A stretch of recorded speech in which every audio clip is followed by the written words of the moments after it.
Planning a wedding and feeling overwhelmed? Simply Eloped makes it easy.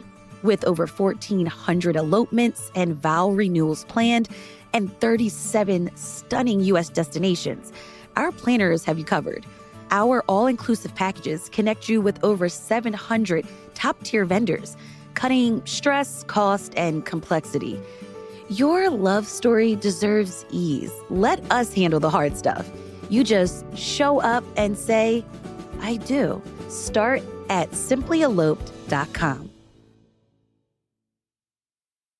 Rooted in resilience, resisting erasure.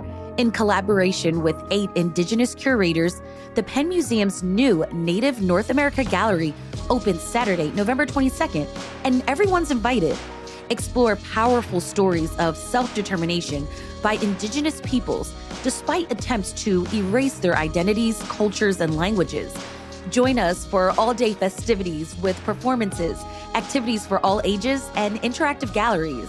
Tickets at penn.museum.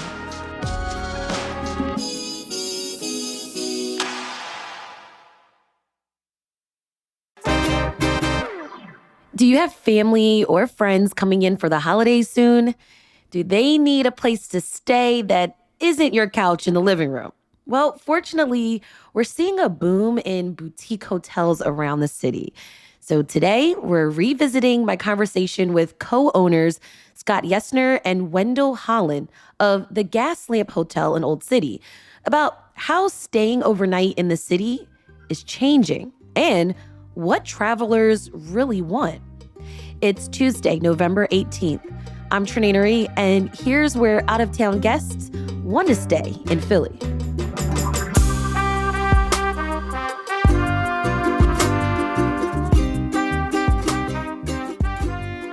Scott, tell me about this space that we're sitting in.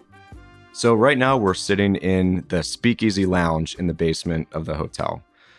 We've named it Newton's Cellar in honor of the previous owner of the building, who was Newton Gold. He owned the Austrian gas lamp company, which is the company that was here before us.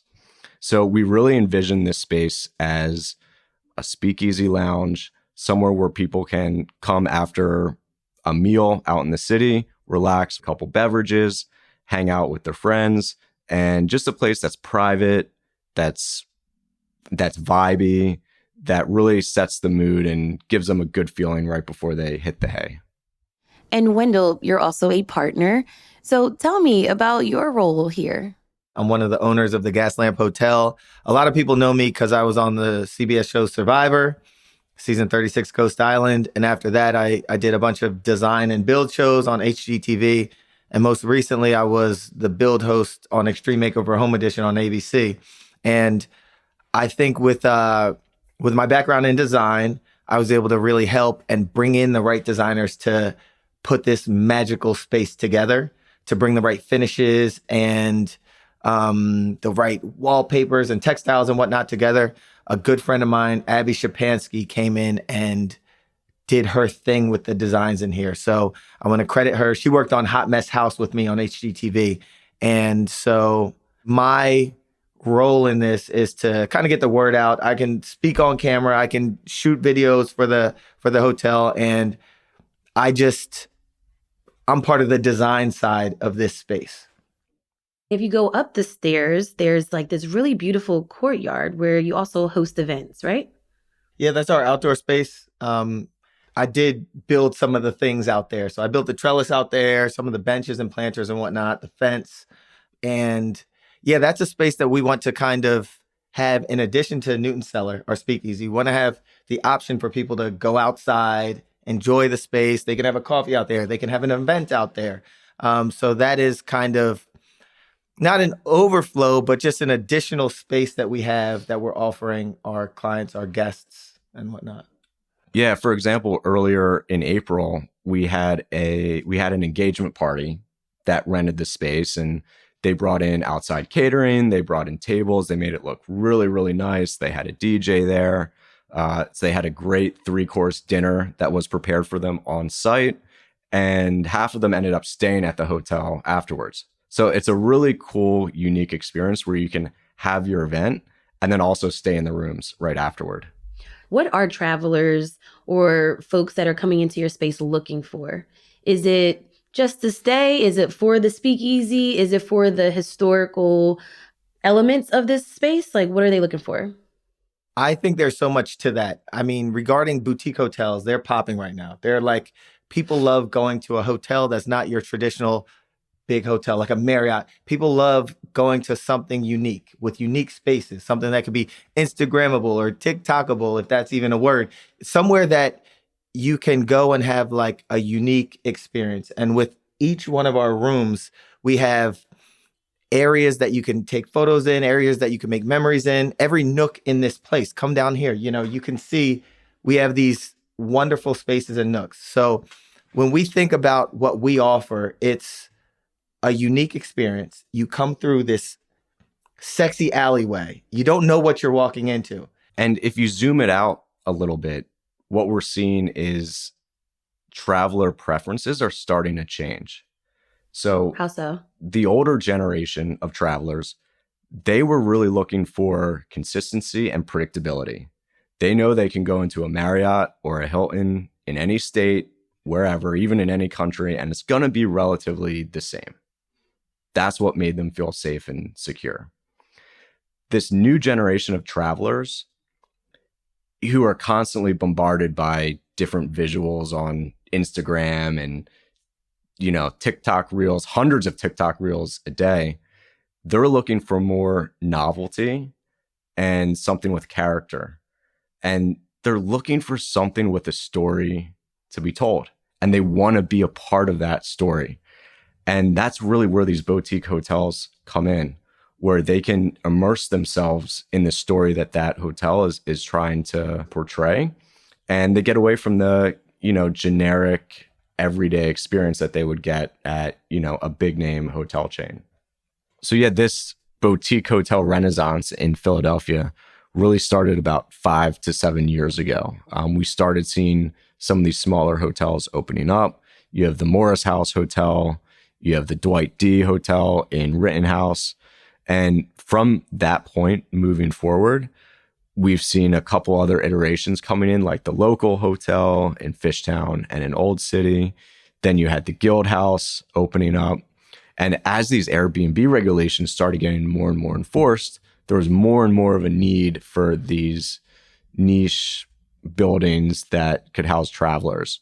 So just in this past year, we had 3 boutique hotels open. That was ourselves, the Gaslamp Hotel, Anna and Bell in Fishtown, and the Society Hill Hotel, which is right down the street, also in Old City. So I think we're going to continue to see that trend, keep pumping out new boutique hotels, and we don't see it slowing down at all. Well, Scott, I wonder, what is the story of this hotel?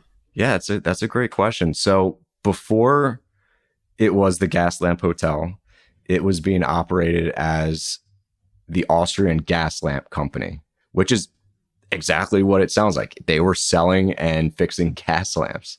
And it had been owned by the Gold family for decades and decades and decades, I think since the early 1900s.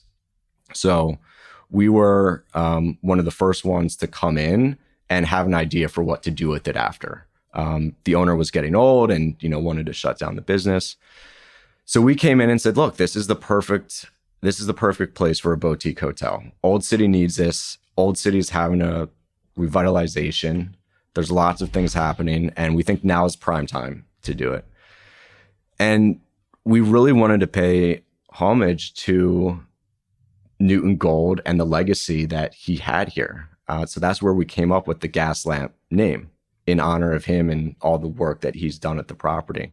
And you also have woven in a kind of homage to other lighting professionals. Lighting pioneers. Okay, through history. We thought that was really an important aspect of the story to tell. That, throughout history, there's been these very influential people that have also had a presence in Philadelphia for periods of time that have really paved the way for the lighting industry.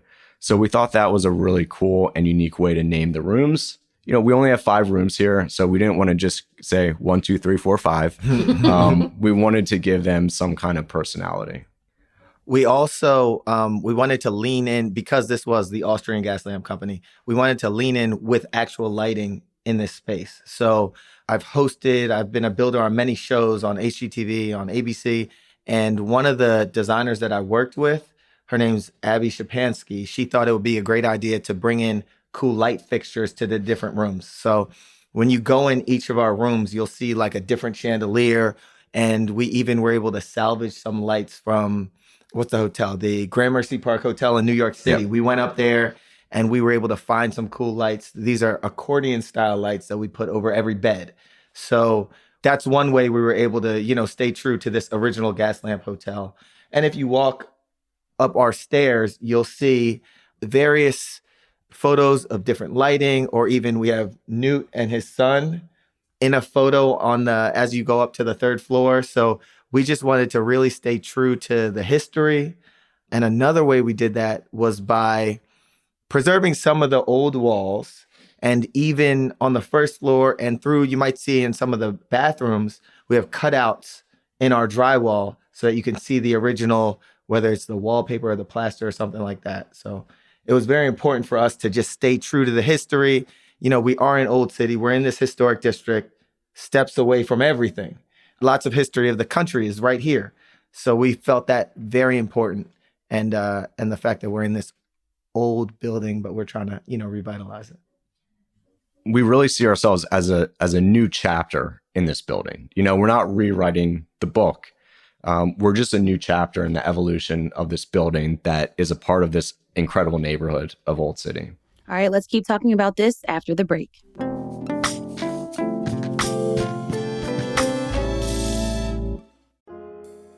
ArtStar represents local artists and crafters through their retail shop down in Old City and various bazaars and markets throughout the year. Their next event, the Holiday ArtStar Craft Bazaar. It's happening November 22nd and 23rd from 11 a.m. to 5 p.m. at the Event Center at Rivers Casino, featuring more than 80 curated craft vendors selling a variety of handcrafted goods that will be perfect for holiday gift giving. There's going to be make and takes, food, drinks, a raffle, and tote giveaways. Make sure you're there at 11 a.m. and 3 p.m. They're giving away 75 free totes each day. There is a $3 entry fee from 11 a.m. to 4 p.m., but it's free in the last hour from 4 p.m. to 5. Kids under 12 are free all day, and there's free parking on site. Learn more at artstarcraftbazaar.com. Guess what? CityCast has some news. I'm Sean McPherson, the host of CityCast Twin Cities. And I'm Jane Sihu, and I'm the host of CityCast Seattle. Hey, if you have a friend in one of our cities, can you text them for us? Yeah, something, simple like, hey, how's that rash doing? And do you listen to podcasts? Because I have one you're definitely going to like. After that, tell them that CityCast has helped you become more informed, more involved, and more connected to your amazing city. We're going to help that person you know in Seattle who's been trying to make friends. And we're also going to do that for that guy you only kind of knew in college who moved back to the Twin Cities after graduation. Don't we all have that guy? Yeah, and usually that guy is named Todd. So did you text them yet? Jane, let's just wait a minute. We don't want to rush anybody. We'll do a little small talk. How's everything going in Seattle? Beautiful, beautiful. Fall leaves popping. How about Twin Cities? Today, beautiful and sunshiny in St. Paul. Okay, Jane, I bet they are done texting by now, and I just want to remind them, hey, you, please tell that friend to subscribe to CityCast Twin Cities or Seattle, wherever you get your podcasts. Or if you don't want to text them and you're really just on Instagram sending them DMs all the time with like funny videos, send them a DM of our latest videos. You can find us at CityCast Twin Cities or CityCast Seattle on Instagram. Thanks.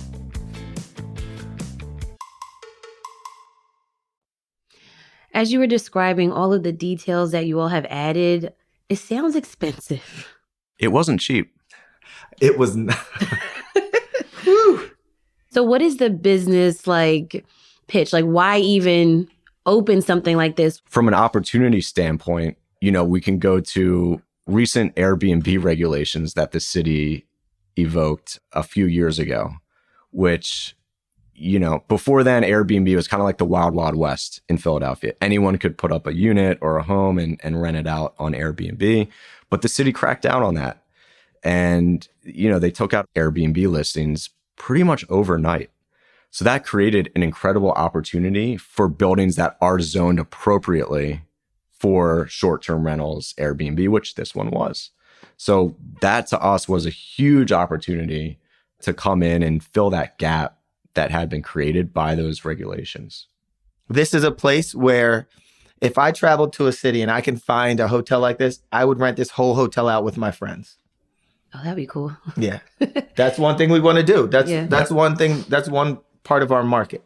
And what we're seeing and what we're really banking on is that the location is an amenity itself. We're under the Ben Franklin Bridge, We're kind right there. of, a little bit, We're right there. Philadelphia is a city of neighborhoods. And when people come to visit, a lot of them want to experience Philadelphia like a local would. And they have certain neighborhoods that are more their vibe. Fishtown has a vibe. Old City has a vibe. People want to stay in those specific places. And they can't really do that in a Marriott or a Hilton. So being able to stay somewhere where they can walk out, they can smell the restaurant that's, cooking shashuka next door, or they have a local coffee shop, or, we don't have an active liquor license here for, a full bar, but we have Calandrino's wine bar right down the street. And that serves as our kind of defunct hotel bar. So being able to incorporate the local neighborhood and make that part of the amenity, we've seen people really, really resonate with that. We've actually done a couple of First Friday events. So we'll partner with a local bar and they have their off-premises liquor license. So they can actually apply that to here and we can sell wine and beer and booze and things like that. So every event we've done for First Friday has been really good. So people will go up, they'll look at the gallery, and then they'll come down here and hang out for a little bit. So that's something we want to continue in the future and have a couple plans for that. But this is like a multi-purpose space here. So we can use it for those types of events. If someone books the entire hotel, they get access to this as well. So they can kind of have it as their private lounge. And yeah, there's a lot of possibilities for this space. A part of this experience, at least I didn't see when I came in, there's no front desk. How's that work for a hotel? Yeah, so we're completely invisible service. That's the term that we've started to use for this. But you're not like invisible. Like if something happened, like I can still reach out to you, right? Yeah, our voices are not invisible. Okay. But yeah, we're only 5 rooms, so from a budgetary standpoint, we just can't have someone here full time. But it still takes a village. So we have a great housekeeping team. They almost act as assistant managers, always telling us what's happening. If there's a problem with the guests getting in, they're usually there to help. And we have a whole support team that's on 24/7. So if guests have any issues getting in or finding their room, we're always there for that. So when a guest books, they actually get access to a guest portal. It gives them a unique code.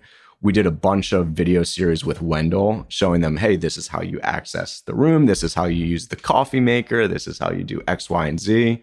So that's really helped to cut down on some of the questions that the guests have. So that's worked out really nice. And, post-COVID, most guests don't mind not seeing anyone when they check in. Just having that flex. It's like a similar model with some Airbnbs. You can just do a self-check-in. Very similar. And, what we've done is essentially the intersection between Airbnbs and hotels. You're getting the quality and consistency of a hotel, but the convenience of a Airbnb short-term rental. We'll have more on this story after the break.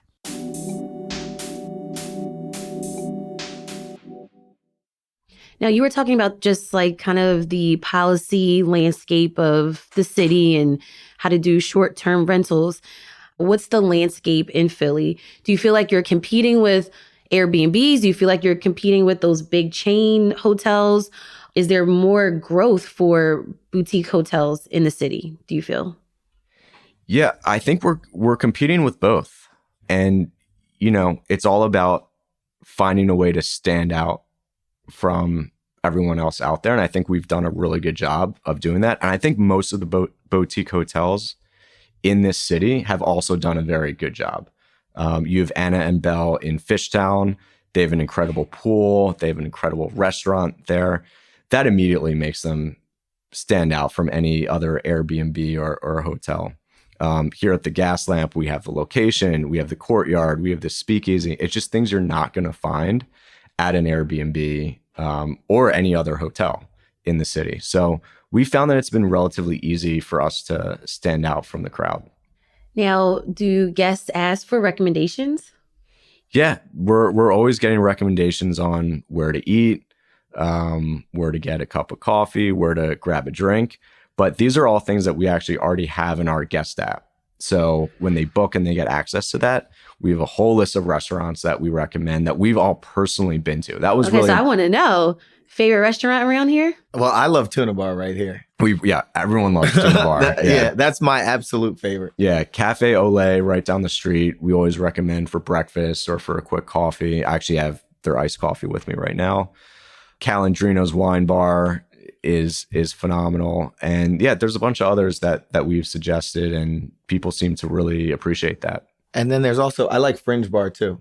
Yeah. Right very around the good. corner. Yeah, and then you have like just off of Market Street, you have like really kind of downtown Old City is right there. So there's a bunch of restaurants and everything you want right 2 blocks away. I mean, Philly is the place where liberty rung out. And now it's the city where style is checking in.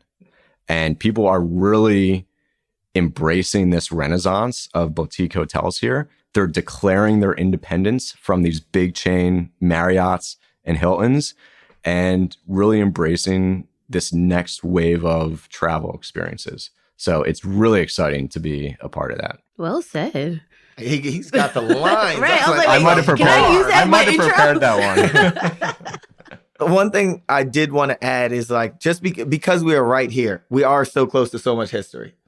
We got the Betsy Ross House around the corner, the Liberty Bell, Independence Hall, the African American Museum of Philadelphia. There's so much right here. So people that are coming to Philadelphia, people that want a staycation even, this is the perfect spot for them to also get a taste of all the history of this nation right here in Philadelphia. Okay. And there's plenty of room for more boutique hotels here. You know, we love when we see a new one popping up because it just adds to the ambiance of the city, and having these unique places in all these different neighborhoods is going to make our cities even more of a destination than it already is. If a traveler came to you all and was like, give me like a tip of like how to navigate this city, what tip would that be? What kind of life hack? I would suggest that they come during the spring or the summer. I think that there's so much life I think it's like more vibrant during those times. I'd encourage them to get out, go on walks. I'd direct them to like the Art Museum, Kelly Drive, walk around Rittenhouse. I just think that there's so much going on during the warmer season. So I'd say come then, make sure you're out and about and checking out the city. And don't rent a car. I like that. Better on foot. We're just excited about this next year, 2026, because I believe next year the NCAA tournament's going to have a weekend here. The PGA Championship is coming. The FIFA World Cup is coming as well. The MLB All-Star Game is coming. We got Wow Wow Welcomes America, the 250-year celebration. The Rocky Fest and Norwegian Cruise Lines are starting operations as well. So with so much coming to the city over the next couple years, we think that this is the perfect spot to visit for all of these things. Yeah, and it's why we're really looking forward to and happy to have more boutique hotels coming into the market, because we know we're going to be more than fully booked for all of those events.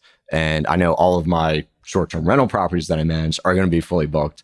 So the city needs more places like ours to really showcase what this city has to offer. So we are incredibly excited for 2026. It's going to be a huge year for the city.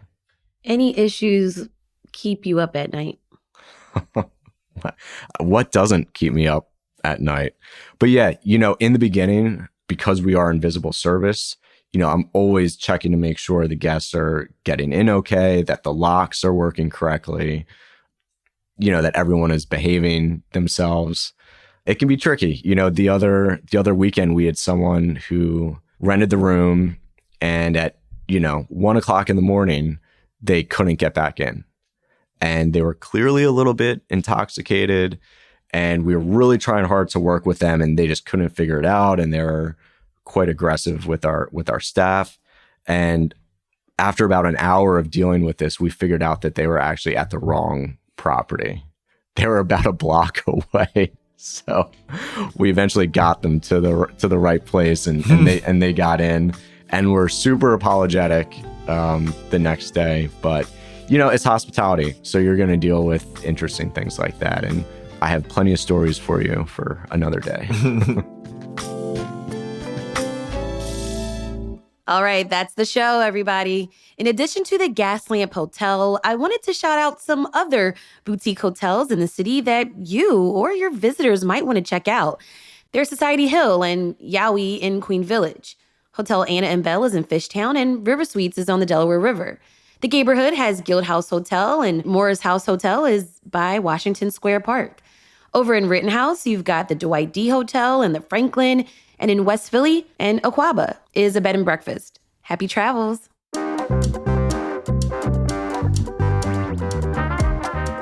That's all for today here on CityCast Philly. If you enjoyed this episode, please share this with a friend. Also, rate the show, leave us a review, and hit that subscribe button. Be sure to sign up for our morning newsletter, Hey Philly, to learn more about what else Philly's talking about. And don't forget, you can support our show and get great perks by becoming a CityCast Philly neighbor at membership.citycast.fm. We'll be back tomorrow morning with more news from around the city. Bye.